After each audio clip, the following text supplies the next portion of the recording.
What's going on, guys? My name's Zach, and today we're going to be looking at some battleships with a focus on PvE, and we're going to be looking at the drone-based platform battleships such as the Dominix Navy issue, and the Rattlesnake.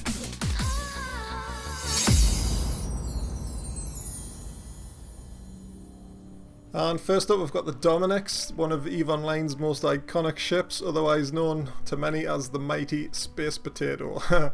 But due to the recent rebalance, it's an absolute beast drone boat, even more so than what it was before, and it's really geared towards sentries and awesome PvE ship. I mean, you don't need to spend like the bill or $2 on a like a faction battleship just to rinse through these missions. Now you can just use this Dominix and it's absolutely monster. Sentry drone interface in 5 to use the T2s, which is a long time. I hope they're going to change that. I think they should really like knock that down to level 4 at least, or just put the rank up a little bit more and just have it like level 4. But anyway, let's get cracking with the fit. So just a quick disclaimer here, guys, if there's anything you think I've missed or anything, just leave it down in the comments, because I'm not a drone boat flyer, like, per se. I mean, obviously I know what they do and what they're capable of, but I've talked to a few buddies of mine and I've looked around, like, some stuff on, dare I say it, Battle Clinic, just for some random fits, and this seems to be the sort of generic-y, sort of cookie-cutter one at the minute. So, like I said, if I've left anything out, leave it in the comments for other people to know, and then they'll be able to use that. So we'll start with the lows. We've got a large armor repper, and you can use 2 rat specific hardeners. Obviously I've just got the and therm on there, and it does boost it up quite nicely. So there's a lot of fits kicking around that don't actually use like any resistance, because you, like with a jump drive, you're going to be out at massive range, not taking much damage, but I'd always prefer to have some resistance and some like active reps just in case the shit did hit the fan. And of course we've got the drone damage amps. We've got 4 of those, which are just absolutely epic. The guards are doing 800 DPS, the bouncers do 700, and the hobs do absolutely tons to frigates as well. I don't know the exact number, but it's pretty high just for the light warriors. Sorry, the light hobs or warriors, whatever you prefer. The mids, we've got the Omnidirectional tracking links, which give max range multiplier and tracking speed multiplier to the drones, which is handy for sentries, of course. Now, because the sentries can shoot out way further than what you can actually target, you can use a sensor booster with the optimal range, and when the rats start getting in a bit closer, you can just dump out the optimal range script and put a scan res in, which always helps for locking up frigates and stuff. I'm sure all the battleship pilots out there know what I'm talking about. It takes absolutely ages, and you can just take out the scripts completely and just get a bonus to all things, so that's pretty handy as well. And obviously large micro jump drive just to get you out there in sentry range, which is pretty good. And the range of the sentries is absolutely crazy as well with all of this stuff on. So the bouncers, they've got 143k optimal, and they've got a control range of 120, which is just absolutely insane. Like the DPS as well, it's just crazy in the tracking. The guards have got a 71 optimal, and I think they've got a 12k fall off on top of that, and obviously the same sort of range control. And it is pretty beast, so like anything comes like within their optimal ranges is just going to get minced. It doesn't matter if it's like frigates, battleships, just anything. It's just absolutely crazy. And because the tracking speed's really high, the applied damage over the full optimal's like absolutely insane as well, which makes it really powerful. Well, like your faction battleships like the Mac, they're going to be shooting and fall off like all the time. Like I think the max optimal is only like 3k or something. So even though the tracking is really high and it does hit quite a lot, like it still does glance and blows out of that thing. So this is where the sentries are really going to shine over like other stuff like that. In the tops, we've got a tractor beam and a salvage, obviously, just in case you want to do some ninja looting on the way to the gates or whatever. And a medium remote armor repairer, and this is just for repairing your own drones or your own sentries if they start taking damage. So instead of having to pull them in and then you get the aggro back, you can just keep it wrapped up, and it's they do last pretty long. And the last 3, we've got drone link augmentators ×3, which give what is it again? Control range bonus, so 24k per. And that's obviously it's in with the max target range there, so that's pretty cool. And the rigs, we've got a drone control range AUG as well in there, and we've got 2 CCCs. Now, cap's not really an issue on this ship since you're going to be like not perma-repping all the time. So you could probably swap that out for resistances if you are going up against the same faction over and over again, just to be a little bit more safe. But I do like having the control circuits in there as well. That does like obviously just help with the recharge like per cycle of the jump and stuff. So that's pretty good. If you're thinking about putting damage, the sentry damage things on, don't, because you only get an extra 8 DPS on top of like these amps as well, because it does stack, because it is like affecting the same attribute on the ship.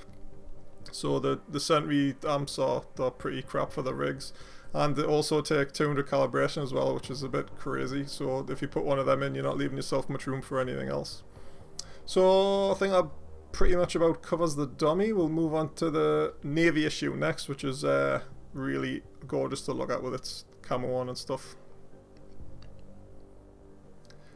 And there she is looking all sexy dressed up in that camo. So it's pretty much similar to the other, well, the original dummy, so we'll just run through. It's just got guns on this time.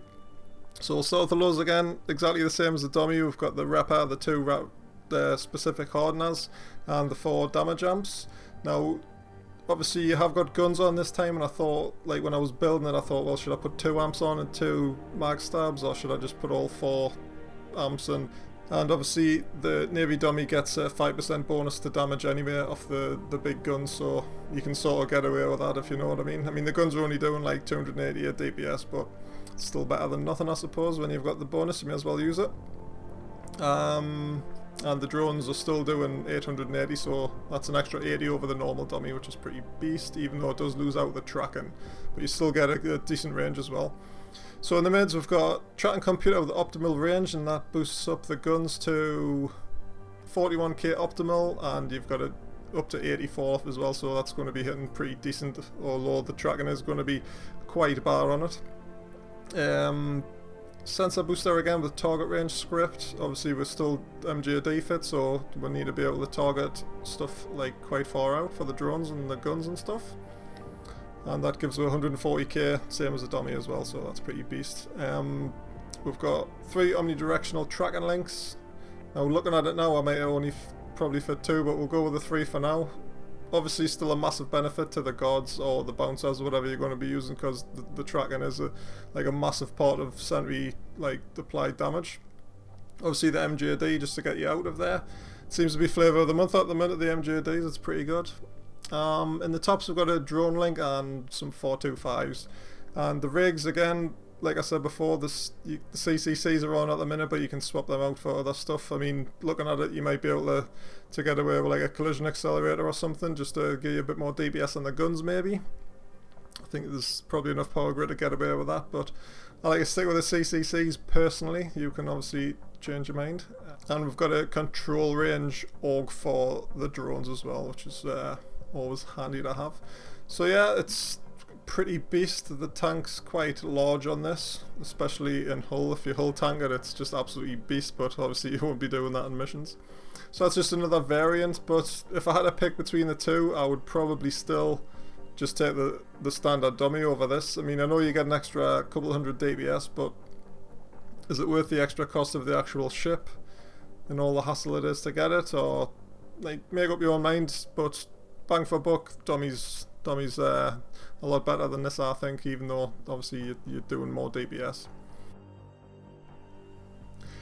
And next up we've got the Rattlesnake, and I'm sure anyone that knows me from the game knows I fucking hate missiles, but we'll just have to get over that, yeah, so let's get cracking with this. Now this is actually a really good setup, this one. It's got lots of damage, lots of applied damage from drones as well, and it's got some decent range off the cruise missiles, so it pains me to say this, but this is a pretty good ship to use for PvE. So we'll get started with the lows. We've got 3 ballistic controls just to buff up them cruise missiles, and 2 drone damage amps, which give, I mean, the drones themselves are doing 730 DPS, and the cruise missiles do 420 with my skills, and I've got like max cruise missile skills, so that is pretty good. But that drone damage as well, it's just crazy. The drones, I just drones are absolutely OP at the minute, like they're just totally fucking like mind equals blown sort of DPS. And we've got in the last one a flux coil. That was just to keep the capacitor going. I actually put that on before I put my CA1 and 2s in, so obviously the cap's now lasting 41 minutes. But you will notice that we're not MJD fit this time, so we're going to be inside like more brawly type of range, so it is best to have like a big cap, and we've got a Pythia booster like backing that up. You can't go XL obviously, but your cap's going to run out pretty quick, even though it does boost like epic amounts. And obviously the Rattlesnake does get a 4% per level tank resistance on the shield, so I've got like, I went for worst case scenario, I've got an EM and a Therm and an Invul on there as well. So I've got 77 and 82 on the EM and Therm, like, so if you're like fighting against our more more space doing missions, you can pretty much tank anything, and it's pretty beast. Obviously there's no prop mod, and I do like to have a prop mod, but I thought, well, they've got epic range on like drones or cruise missiles or whatever, so you can sort of like slow boat to wherever you need to be if you're not dumping out your sentries, which really you should be. So like I say, we've got the tank, we've got an Invul and 2 rat specific ones, and you could probably get away with not having the Invul on and like having more cap mods on or something if you wanted to be stable, or another one of these omnidirectional tracking links just to give them sentries just even more like crazy tracking and stuff. And a cap recharger obviously for the cap. And the top's got a tractor beam, always handy to have, a drone link AUG for that control range, and of course the cruise launcher 2s, which are absolutely, I wouldn't say epic, but they're rather good. But I hate missiles. I hate that it takes ages for like missiles to do any damage, even though they do quite a lot of damage once they get there. And it's quite lucky that the Rattler does get a bonus to the actual velocity of missiles as well, so that really helps it. But the tank's absolutely, the tank and the drone damage is pretty much a star of the show here. I mean, the missiles are pretty, I'd say secondary. I mean, you could probably swap out like these 2 ballistics for another 2 drone amps and get like tons more DPS, but whatever you prefer. I was just trying to keep it balanced, because obviously everyone's not going to have the same skills like maxed up and stuff. So yeah, it's a pretty solid setup. Rigs, we've got control circuits, of course. I'm a massive fan of them, and anyone should be running PvE missions. They're pretty much a staple of the way every ship works. So yeah, that's the Rattler. Pains us to say it, but it is quite decent. And the next setup we're going to look at is just a full sentry Rattler setup, so we'll bring that out right now. So guys, this is the last Rattler we're going to be looking at, which is the full sentry setup, and it is quite beastly. We'll just run through a few things about it right now. Obviously 4 drone amps, that's like a must. A damage control, I thought, like, just because we've only got the 2 tank mods on there, we'll tell you damage control on, and obviously looking at it there was nothing else to put on. I mean, this last one I was scratching my head at what to put in the last low slot, and I thought signal amplifier would be pretty good because we're not going to be using the sensor booster and the optimal range script. So what the signal amp does, it gives you +2 targets on top of your max targeting, and it gives you a 30% targeting range, so that bumped it right up to like 120k, which is like ideal. So it means we can free up an extra mid slot instead of having a sensor booster in there. So I thought that was a pretty decent mod to put in. We've got 2 like whatever mods you want to put in for whichever rats you're shooting. Large shield booster, preferably a Pythia, which is always nice, and the Pythia boosters, man, best mod in the game, trust us. MJD obviously, and 3 omnidirectional tracking links for the drones. So it's looking pretty much similar to the dummy really. We've got a salvage on a tractor beam in there just for the lols, a medium remote rep in case sentries get into trouble when we're right next to them, and the 3 link AUGs, and a control range rig, 2 control circuits. Again, you can make your mind up what you want to do with those 2. And yeah, it's pretty beast. It does an extra 80 DPS over the Dominix, but like I said, like the Dominix is pretty much the best all round for like out of these ships in my opinion, just because of the cost. I mean, it's really cheap compared to the Rattlesnake or the Navy dummy, and it does pretty much the same thing. just with a little bit less tank. I mean, obviously the Rattler gets a tank bonus as well, so even with just the 2 mods running, you get like a decent, like in the worst case scenario, you're taking laser fire, you've got like a 70 and a 75, so that's pretty good.